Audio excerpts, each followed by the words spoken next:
Hello and welcome to another episode of Earth911 Sustainability in Your Ear. I'm Mitch Ratcliffe, your host, and we're joined today by Sarah Lozanova, Earth911 writer. You're in upstate Maine, or mid-coast Maine. How are you today, Sarah? I'm doing pretty well, kind of adjusting to the changing times and trying to stay sane in the process. Well, that's what we're going to talk about this week is ways to keep yourself sane during isolation, what to do with your kids, and some of the environmental impacts that we're seeing from the COVID changes, as well as talking about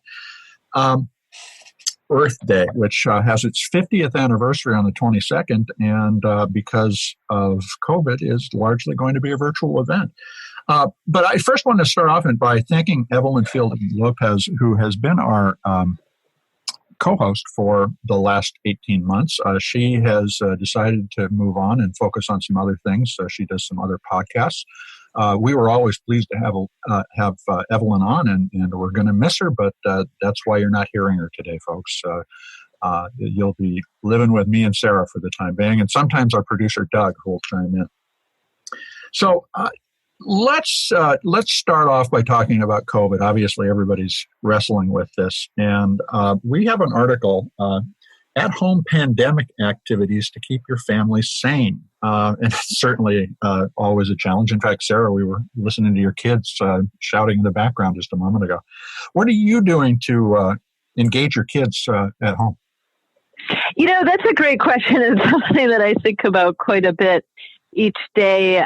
It's challenging because I actually used to homeschool my kids up until a couple years ago, and there were so many more resources available, for homeschooling during typical times. But this is really much more of like crisis schooling.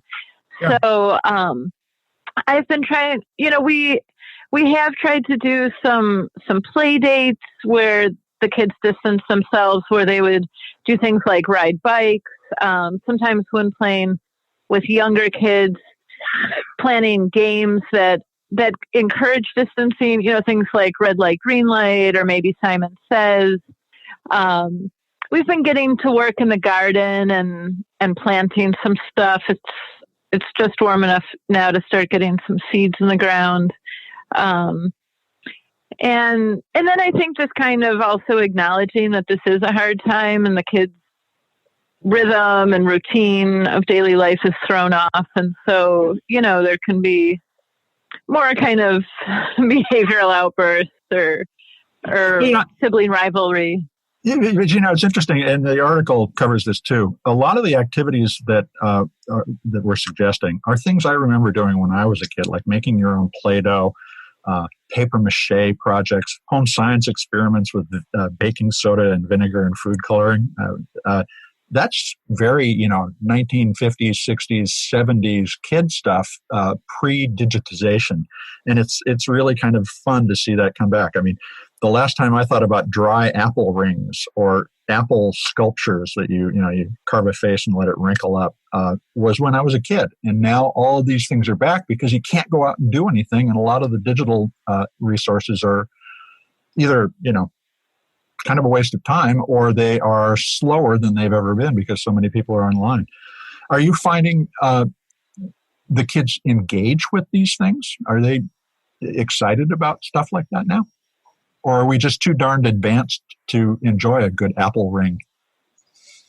My kids love that kind of stuff. Like they were making volcanoes the other day out of actually, just like the article described, out of baking soda and vinegar. I don't think we use food coloring, though. But my kids have actually been doing a lot of that kind of stuff. My son found a little bit of wood kindling and got out a knife and started carving them into little homemade knives. And he found some,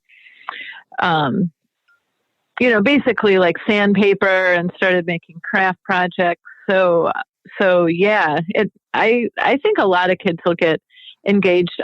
Sometimes, though, it does take the parents, especially if the kids aren't used to doing those kinds of things, the parents to kind of show them the way or kickstart activities. My kids are 9 and 11. When they were a little bit younger, one thing that was really helpful, like if I wanted them to, say, build a fort, if I started it with them and said, hey, let's use pillows and blankets and we can grab a rope and hang it this way, it would often help to kind of get them engrossed, and then I could kind of tiptoe away and do something else. But if you're having trouble getting kids engaged, I think it can help to start it out with them until they get to that point where they're engrossed.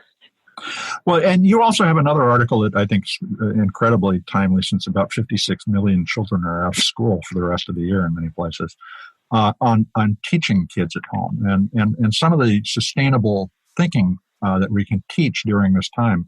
Why don't you tell us about the approach that you're suggesting?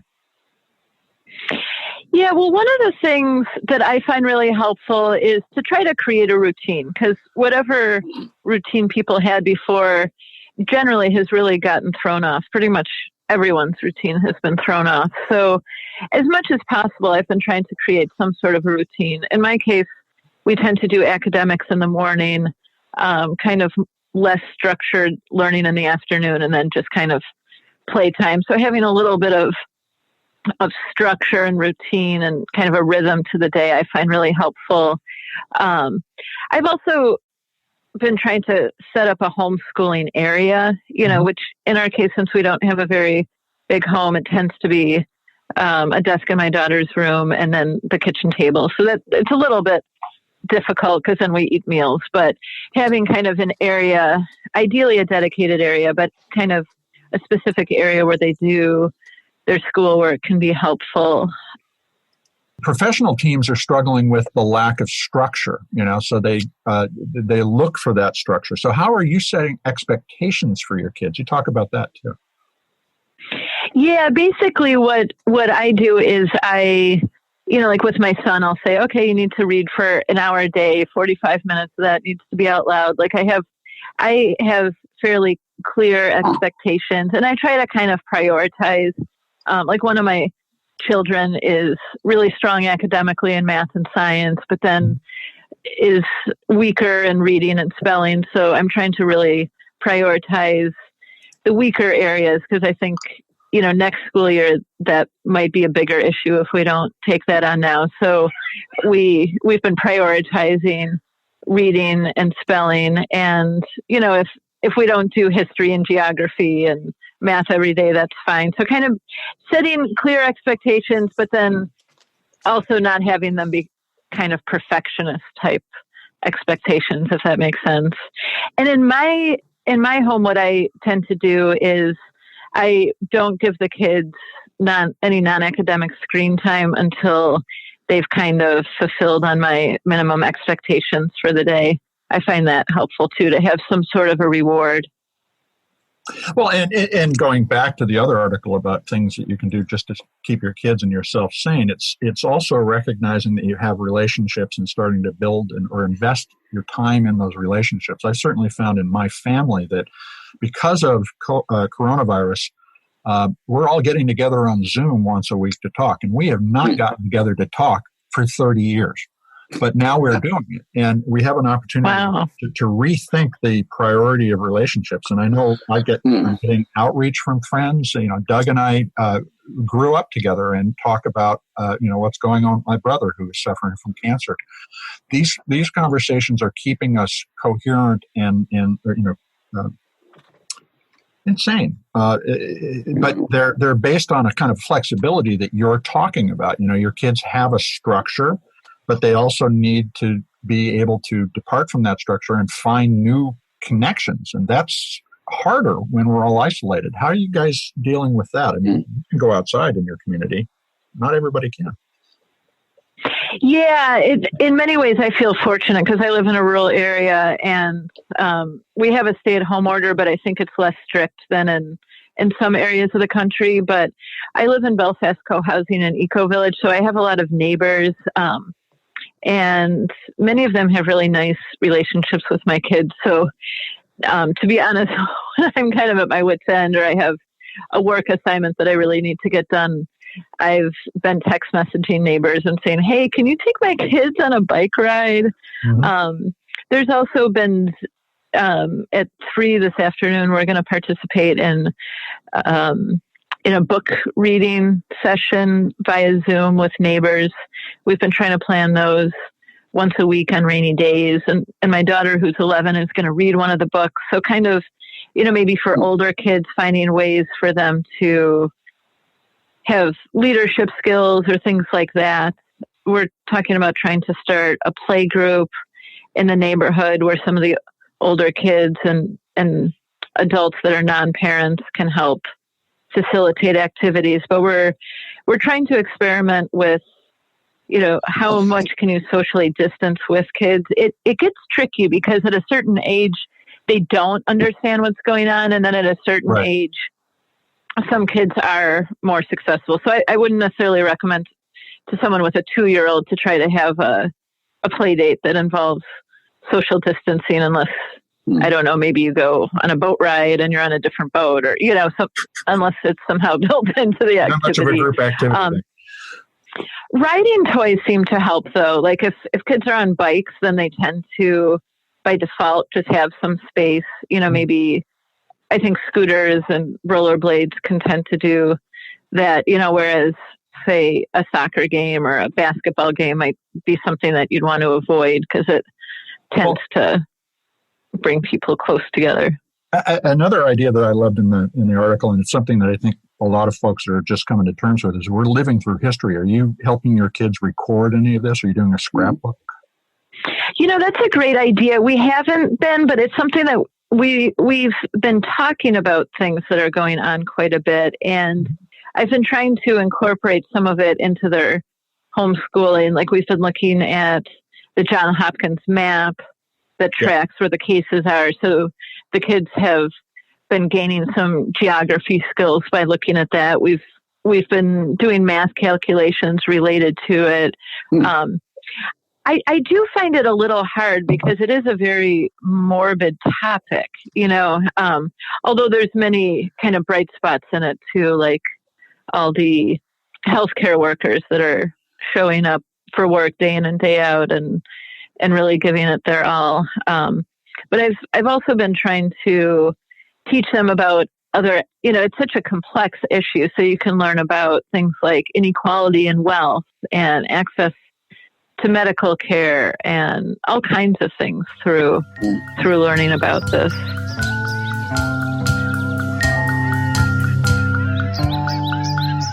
So we had another article, and we talked a little about this in the last show as well, but the coronavirus is showing such stark changes in the environment as a result of the diminished human activity. For instance, there's clean air in Los Angeles for the first time as long as I can remember. Italy's air pollution levels fell dramatically as the virus took hold there. And this shows us a world that we don't always have the opportunity to recognize. And one of the ones that I've noticed more than anything else, and I've seen some writing about this, is that there are so many more birds, it sounds like, but it's because the city is so much quieter. And that's just one of many things that I've noticed sitting in my backyard, that there's a change afoot. Dolphins are back in Venice, things like that. Helping our kids reflect on these impacts and all these interesting things that we're going to learn about ourselves in addition to about nature as a result of this radical interruption of daily life is potentially an opportunity for a lot of changes. And you mentioned healthcare workers being out there, but they're also grocery clerks, the food service workers who are keeping food flowing. There's farms, garbage collectors. Recycling programs are struggling with worker safety because they're concerned about COVID or coronavirus on the recyclable materials. All of this is making us stop and consider. And if we can help our kids reflect on this, that can be the beginning of a generational change in addition to simply, taking advantage of what happened over the next year or two as we recover from this. What are you seeing in your environment, Sarah, that's different because we stopped being the industrial country we were? That's a great question. I live in a rural area, so I think some of the things are a bit subtler. But my brother lives in Chicago, and he mentioned that he's able to ride his bike safely on downtown streets right now, and barely see any cars, which is something that he hasn't experienced before, except, perhaps in the middle of the night. The things I've been noticing are more like my neighbors coming together. Like we've been consolidating shopping trips. So a lot of times now, if somebody's going shopping, they might text or email neighbors and say, "Hey, I'm going to the co-op. Does anyone need anything?" So as to cut down on our exposure, but also, in the meantime, we're also cutting down on our own individual emissions. So do you think that will stay in place as this passes? Can we think about that? It's a good question, because it does save a lot of time too collectively. It depends if we're thinking what's best for me, and what's best for me isn't necessarily picking up 5 boxes of food, instead of 1 and delivering them to porches. But if I look collectively, it's huge. It saves time and wear and tear on cars and exhaust and lots of things and all kinds of things. Yeah. So I think some of these structures that we're putting into place would be wonderful things to keep in place longer term.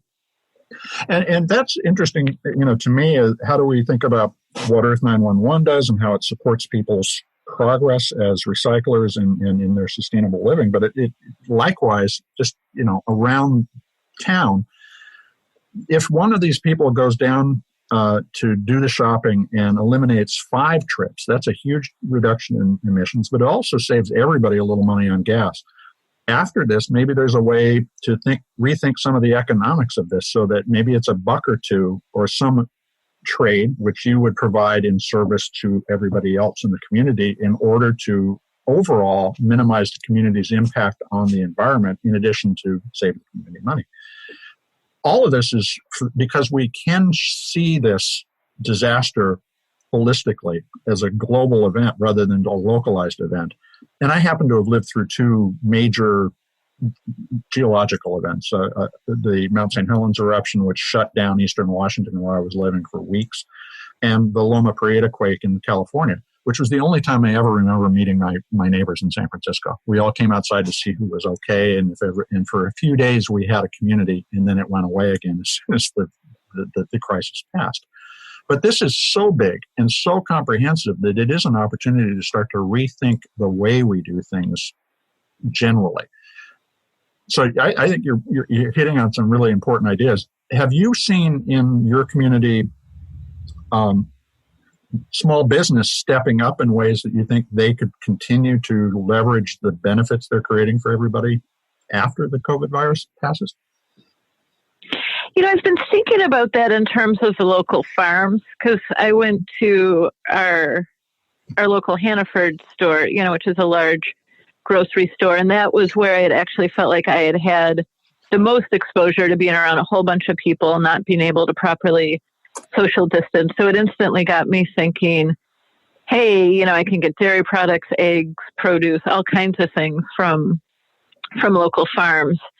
So I think that would be that's a way, and a lot of the farmers have really stepped up. Like they've set up programs where you can place orders online, have curbside pickup where you pay in advance, things like that. So I've become a lot more aware of my local farms out of this. I tended to just kind of go to the farmer's market once a week and maybe a farm stand or 2. But now I'm much more aware of who in my county sells what and things like that. So I think that's a way, and I think it's a way that these businesses have really served us and really stepped up. But likewise, we can, I think we should continue to support these businesses beyond this. Another thing that I've seen too is, at least in my neighborhood, is neighbors just really coming together and helping each other, more than just purchasing food, but also checking on each other. And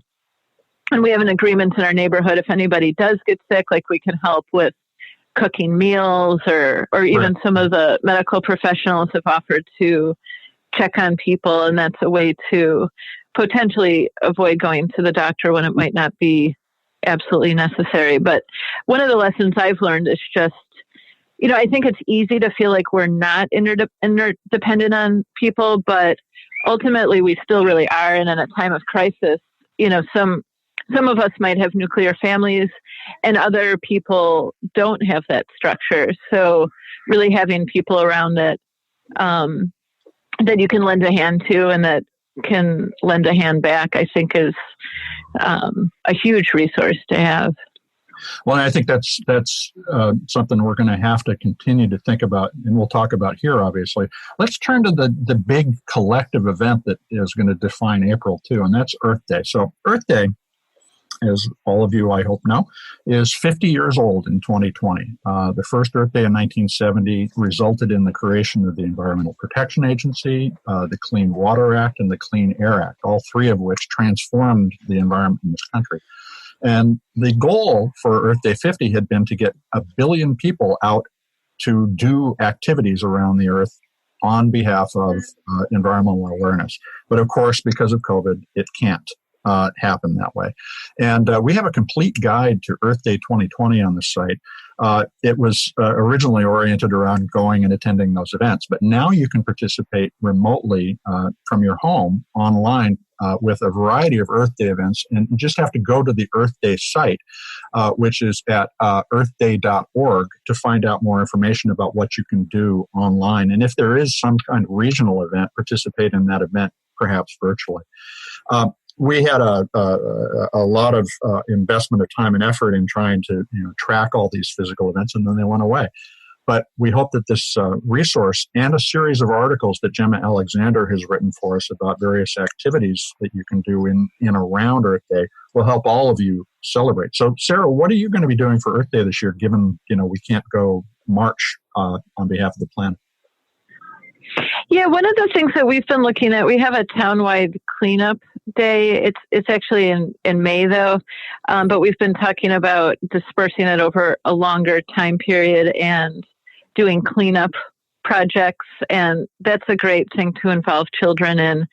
And I'm really interested in just checking out what kinds of things are on the site, because one thing that I've found fascinating about this pandemic is how many people have really taken it on and gotten creative and done innovative things, with Zoom or even with social distancing. So, or physical distancing, I think is a better term, but I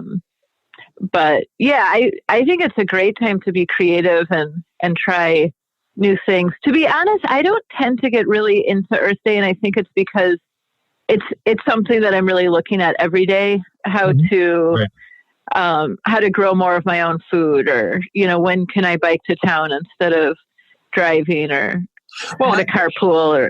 But you hit on a great point. This is an introduction opportunity for a lot of people who don't live this thinking all the time, and it's a doorway. So one of the Earth Day projects that I really think a lot of folks would enjoy getting involved in is called foodprints-for-the-future, and it's about how to make changes in your environmental impact by shopping differently. And it's interesting. Earth Day is collaborating with a couple of different organizations to create this map of how our dining choices impact the planet. And so you can go to Earth Day and search on Foodprints for the Future to start participating. There's different tools for understanding what your choices do to the world. There's a lot of factoids that you'll be able to use in your conversations with your more resistant friends. And the organization with which they partnered, the Yale Program on Climate Change Communication, did a survey showing that only about 5% of Americans have committed to a vegetarian or vegan diet. Now, that's going to be a choice for everybody and to different degrees, but these tools will help you understand how making a small change, like getting rid of meat one day a week or every day but Saturday and Sunday, would really make a difference. And most of the time, we don't have a sense of if we do X, Y will happen. The Foodprints program helps you understand the real consequences of your decision. So I would urge everybody to take a look at that and get involved, because the goal had been 1 billion people in the streets.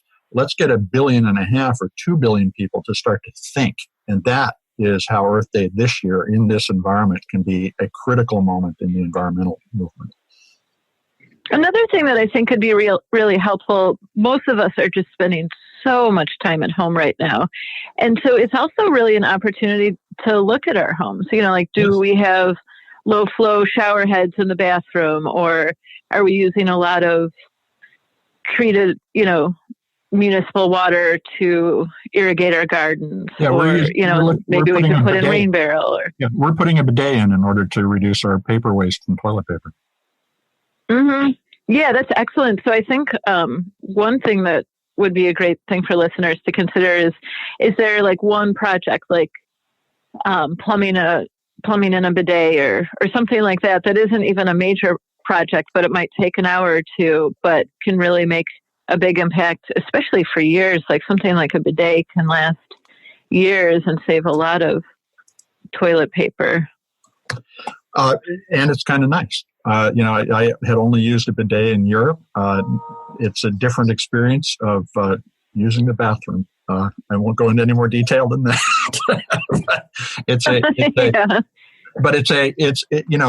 These small changes around the house also add up to great environmental changes. And again, you look at when everybody stops traveling, the air gets clean. What else can we do that way? It's a remarkable opportunity to measure changes. So everybody. Yeah, and spring break is coming up, and I was supposed to go on a little trip with my daughter, and obviously we needed to cancel that. But then it's even got me thinking creatively. Like I was thinking, well, I could hike from my home to a neighbor's property and maybe camp out by their creek. And it's something that I've toyed with doing, but I've never actually done. And so that's a great way to really cut our impact if we are thinking about, people that live in rural areas could even think about, basically like a staycation for spring break, like how to still make it fun and special, but without driving or flying somewhere. Well, and I think creating memorabilia from that, like we were talking about scrapbooking earlier, is one of the ways that we can memorialize that in a way that our children will be able to refer back to at various times. And hopefully this will be something where they'll recognize that we saw a change in society as a result of this challenge that we're facing. Absolutely. I think my sincere hope for this pandemic is that it can really be a turning point for humanity and really caring about each other, and then also looking at wasteful habits and unsustainable lifestyle patterns that we have. I think it can, anytime that you kind of have to slow down and then restart things, it's a tremendous opportunity for our society to really become a lot more sustainable and a lot more caring. Well, everybody who's listening, we hope you'll take the time to go take a look at the Guide to Earth Day and also to the Foodprints program. We have 5 articles about various aspects of the Earth Day project Foundation's efforts, and check it out. Pick something and invest a little time. It'll be more than rewarded, believe me. So that's the wrap on our conversation about the news stories this week.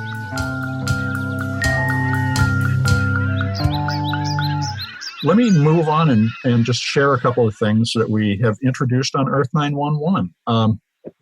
As of this week on Monday, of last week on Monday, we have introduced our first product recycling guides. And so we have been talking with brands about the importance of the first step in the recycling process. That is, consumers, all of us, making good decisions about what to recycle, how to recycle it, and the preparation of materials.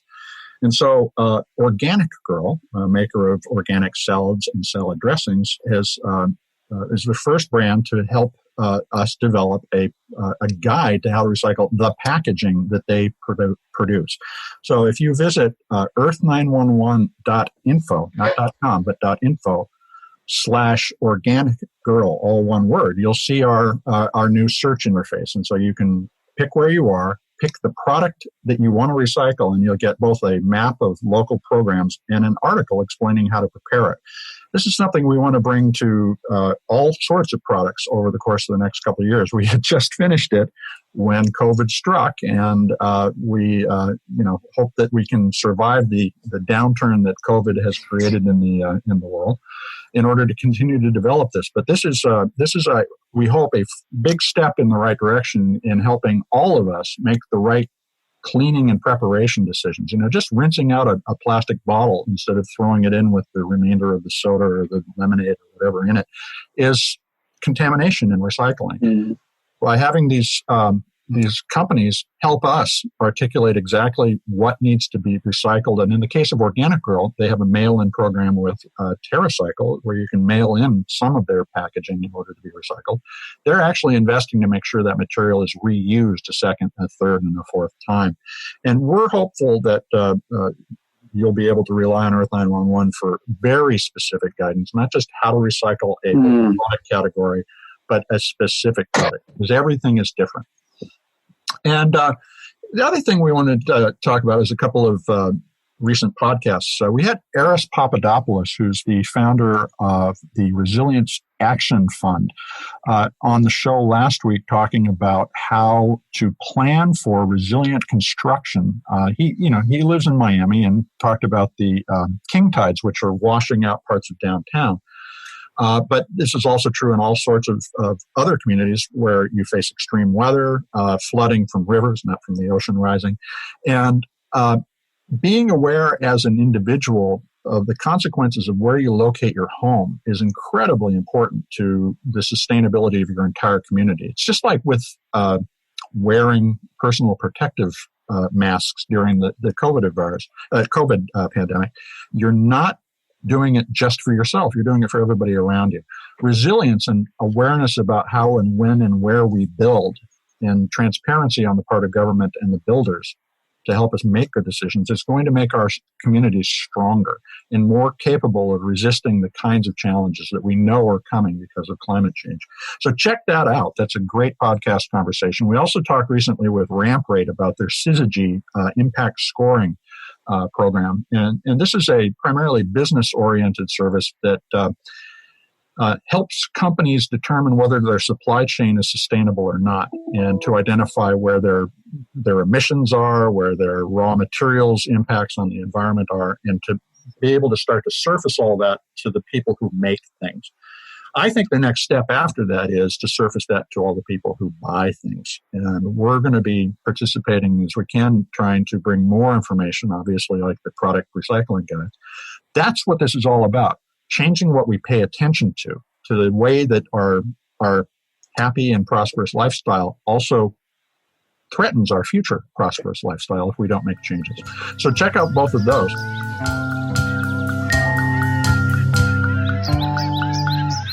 Let's move on to our Earthling questions.